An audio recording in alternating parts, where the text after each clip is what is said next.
You see, people want to know that Jesus really does have an answer when life leaves you with more questions than answers. And the fact is, we are so timid. We are so timid that we just can't find ourselves stepping outside of the line that the crowd has drawn for us. And if you and I are timid here, we'll be even more timid when we find ourselves on the wrong side of the courtroom of life. Or when somebody points a finger at us and says, "You're one of them. You're one of those people who believes in Jesus."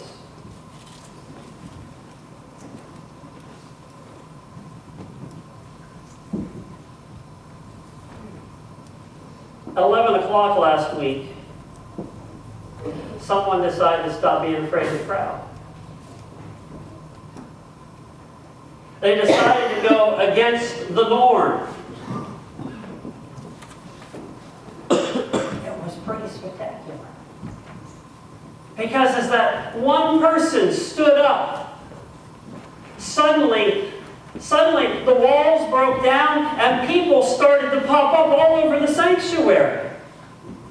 And they began to talk about what God was busy doing in their lives. Suddenly the fear of the crowd was gone. And the Spirit of God was moving in people, and they rose to their feet and they testified to how busy God was in their life.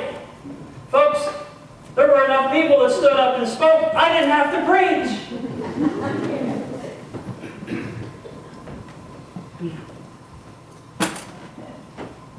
Everything will stay the same, and nothing will ever change unless someone decides to go against the crowd. Everything will stay the same, and nothing will ever change unless someone decides to go against the crowd. That's really important for you middle school boys to hear. Because I'll tell you what, growing up, there are going to be a lot of people that are going to say that if you believe in Jesus, and that if you're going to follow Him and make choices based upon what Jesus wants you to do, they're going to not want you in their life. The crowd is going to leave you behind, and you have to be willing to say, that's fine. I don't need the crowd. What you'll find out, though, is that there's going to be a bigger crowd over here of people who will stand beside you and rally around you because you stood for what you believed in. See, Jesus didn't call His disciples to swim with the crowd. And until someone stops looking around and trying to see what others are doing and then behaving like them, things are going to stay the way they are. Jesus calls us to be a unique and a peculiar and a set-apart people.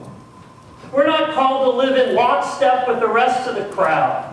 We are called to live a life that stands in stark contrast to the way that the world is going. Listen to what Paul says in Romans chapter 12. Take your everyday, ordinary life. You're sleeping, you're eating, you're going to work and walking around life. And place it before God as an offering. Don't become so well-adjusted to your culture that you fit into it without even thinking. Let me read that line again.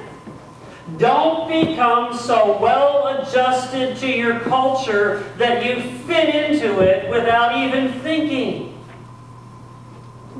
Instead, fix your attention on God. You'll be changed from the inside out. Readily recognize what He wants from you and quickly respond to it. Unlike the culture around you, always dragging you down to its level of immaturity, God brings the best out of you and develops well-formed maturity in you. crowds have a very curious effect on us. Crowds have the ability to sort of draw us in even without us ever being aware that we are becoming a part of what's happening. Then when we find ourselves in the midst of a situation where that group think sort of takes over, we're more likely to go along with the crowd than we are to stand up against the crowd. And this subtle process is very dangerous for us as Christ followers. Because before we know it, the crowd has us under its influence. And then what do? We know deep down in our hearts that we want to stand up for Jesus. But the price of standing up could be a whole lot more than what we bargained for. Are you willing to stand up for Jesus even when it's hard? Jesus is on trial. And there are two crowds which are at odds with one another. But in the end, this trial comes down to one person, not the crowd. It all comes down to one person, not the crowd. Could that person be Caiaphas, who as chief priest controls the will of the religious leaders? Jesus was a threat to Caiaphas' personal power and would topple his long-held traditions and his place of authority. Will Caiaphas hold the key to the verdict in Jesus' trial? Could Jesus control his own destiny in this courtroom? Caught between a crowd that has deserted him after being swept into the city and the adversaries that wish to silence him, would Jesus finally stand in his own defense? Could this trial come down to Peter? Peter, who emerged from the crowd to defend Jesus when it was thought that no one else would.